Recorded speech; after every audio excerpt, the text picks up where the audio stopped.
Hi guys, we are now going to do a monoprint, and the definition of a monoprint is a one-of-a-kind print that can only be done once, hence the word mono. Mono means one time. So monoprint can be done once, however, you can do this numerous times until you find the right print that you would like to turn in.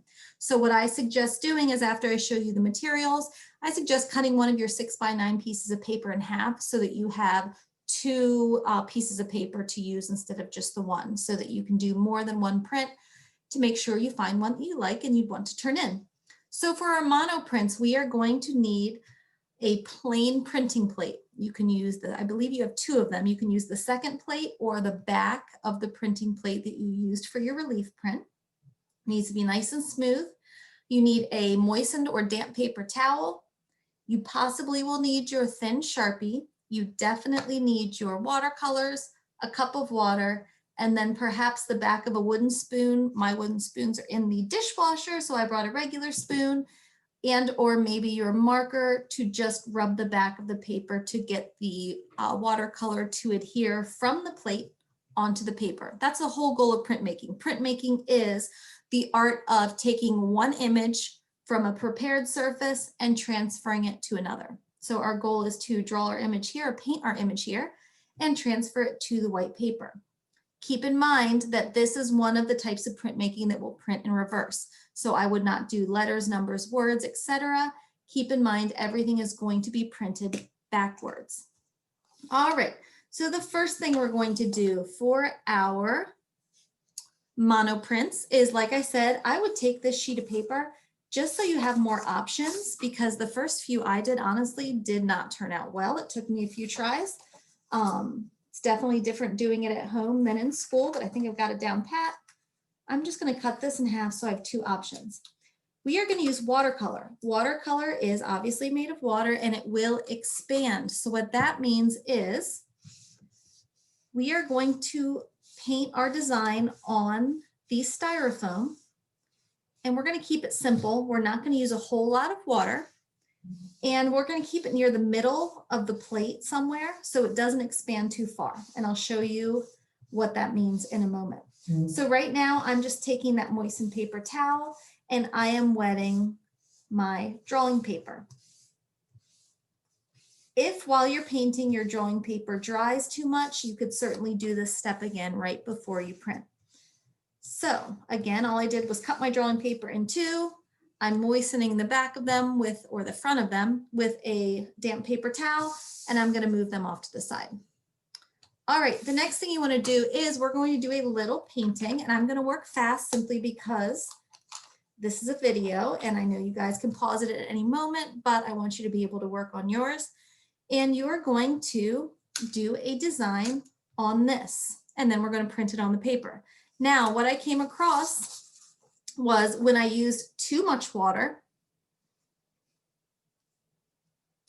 what happened was the paint expands when we press this against the paper, the paint expands. I still think this looks really neat, but you can see where it stopped being a rectangle and the water kind of squeezed out.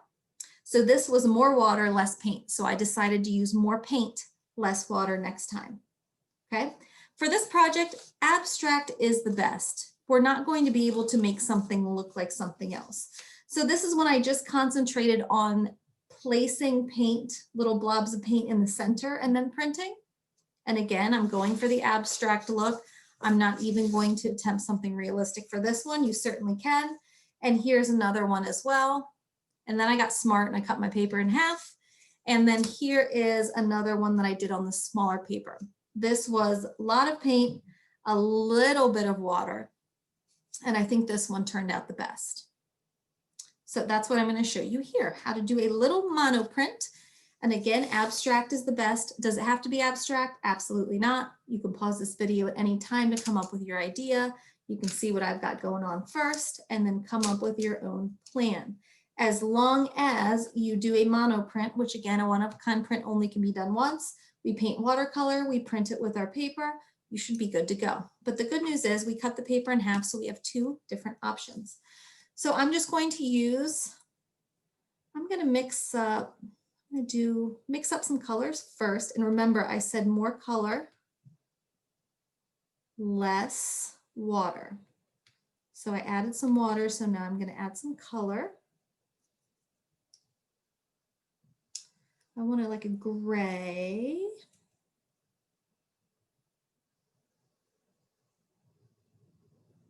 And maybe like a, I want this to be a little more blush color. Let's see. And again, you can always test it. Remember, we talked about testing out our colors on our paper towels. So if you need to grab a clean paper towel, that's a good idea too.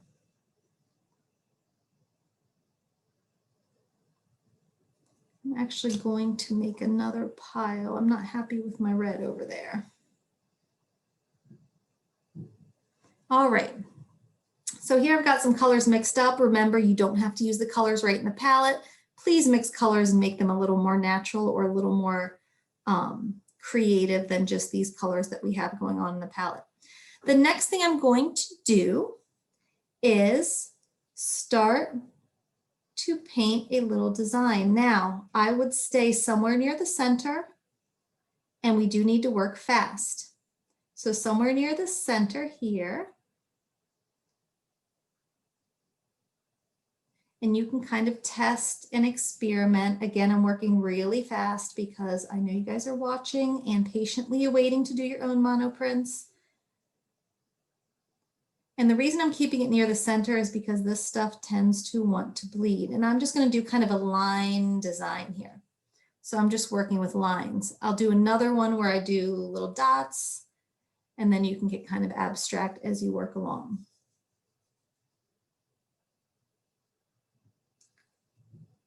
Again, the more paint you have, the better. So I'm going to add some more paint here. It wants to bead up, let it do what it needs to do, which is why abstract works the best for this, because there's really no way we can control what this paint is going to look like when it hits the styrofoam. And who knows what this is even going to look like when we're all done with it here. All right, so I'm going to do that little pattern. I'm going to slide this off for a moment. I'm going to take this, make sure you're using a clean paper towel, because this is the paper towel I wiped it with, wiped my brush off with. So I'm going to make sure I keep it clean. Going to make sure it's still moistened. I'm going to take the moistened part and turn it over upside down on top of that. I'm going to also try to hold it still. So this is the damp part of the paper. I'm going to turn it down on top of this and hold it nice and still. What that means is I'm going to press down and I'm going to try not to move it. The whole goal here, you can do this with your hands, with your marker, or at the back of the spoon. The whole goal is to get the paint to transfer on the back of this paper. So to get the ink, not the ink, I keep saying ink because it's printmaking. I'm used to saying ink.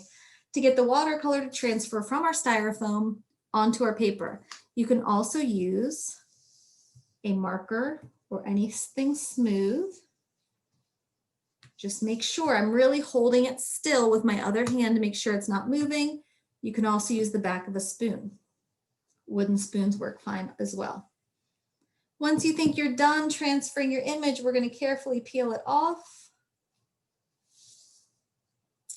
And that is what mine looks like. It's a very feminine. I like the blush color. My yellow got a little bit distorted or messed up. It kind of looks like a foot. If I turn it around, it kind of looks like a birthday cake is what it looks like.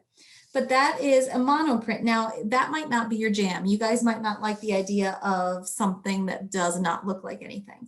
A monoprint is kind of hard when we're working with watercolors. But if you use colors that are more intense, you can get a more intense look. Like these colors, I used more intense colors for this when I was going for a more pastel look. I'm going to do one more for you. So I'm going to move that off to the side. And all you need to do is clear your printing plate with a dirty paper towel. I'm going to take my paper again. This one was already moistened, but I'm going to re-moisten it with my clean, wet paper towel.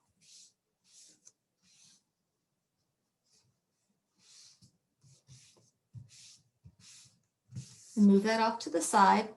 And you can do this as many times as you need to. So I will clean out my brush. And I'll do something similar to before where the colors are a little more intense. So if you don't like the pastel-y look and you kind of want something a little more intense, use more paint than water. So this time I'm using more paint. You can see I'm painting directly into my palette. Have to work fast because the stuff will dry. I want some red violet going on here. So I'm going to use my brush.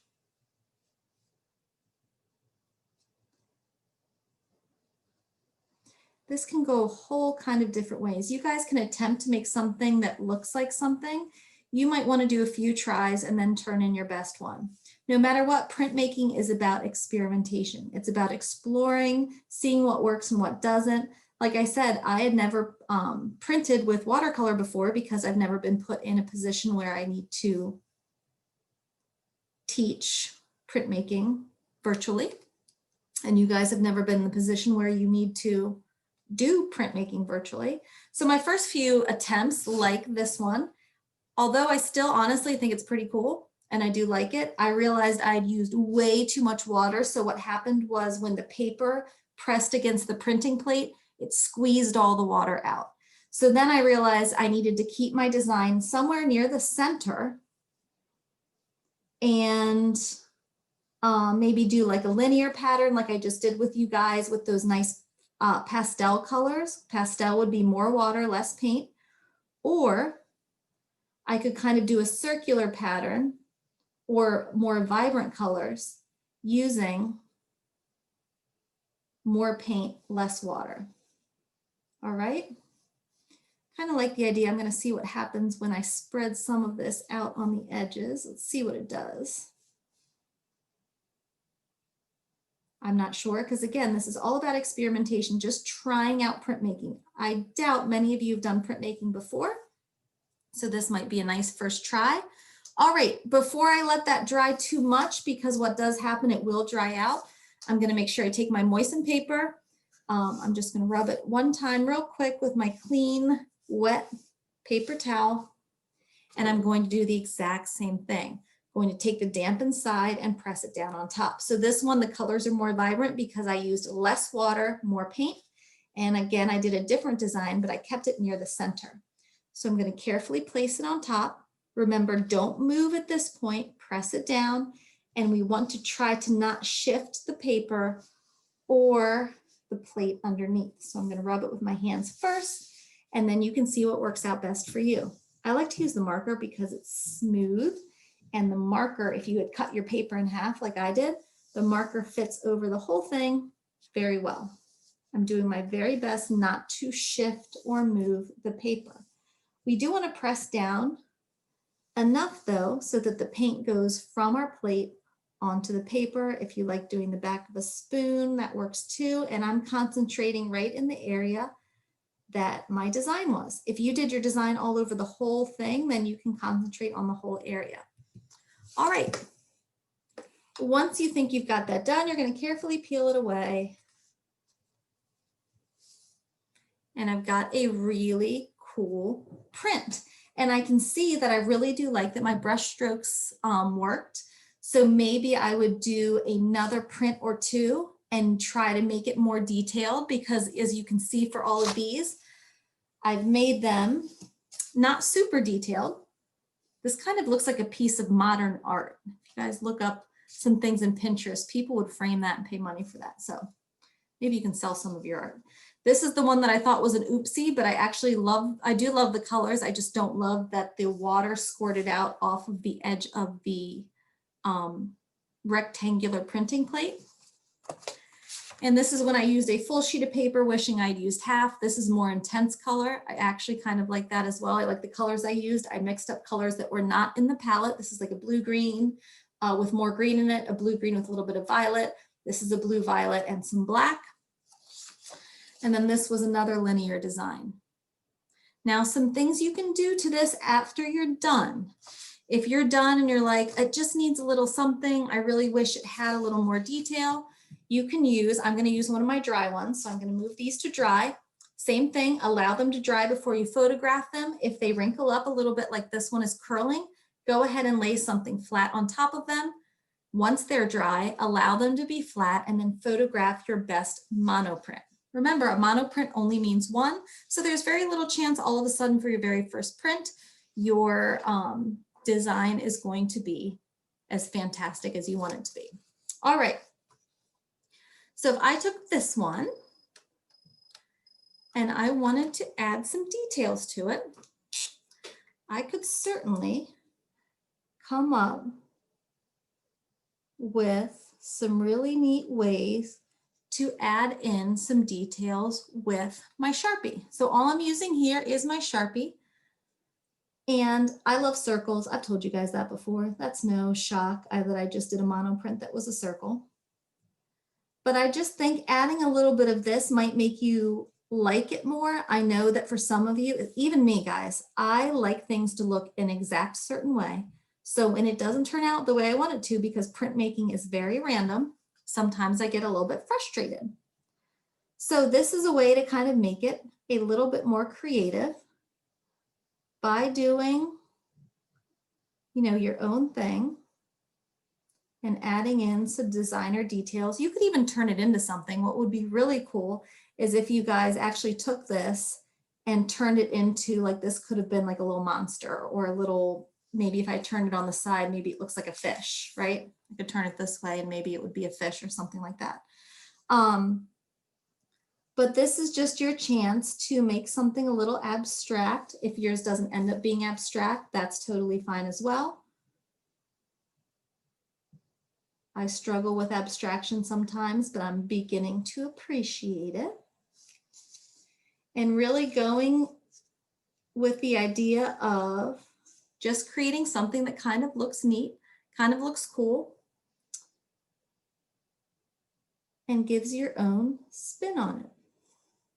All right, and then from here, what I would do is once you're happy with your print, photograph it. Make sure you're photographing from above in great light. And then you have successfully completed one or more monoprints. I am really looking forward to seeing what you guys have done and seeing all of the monoprints that you make.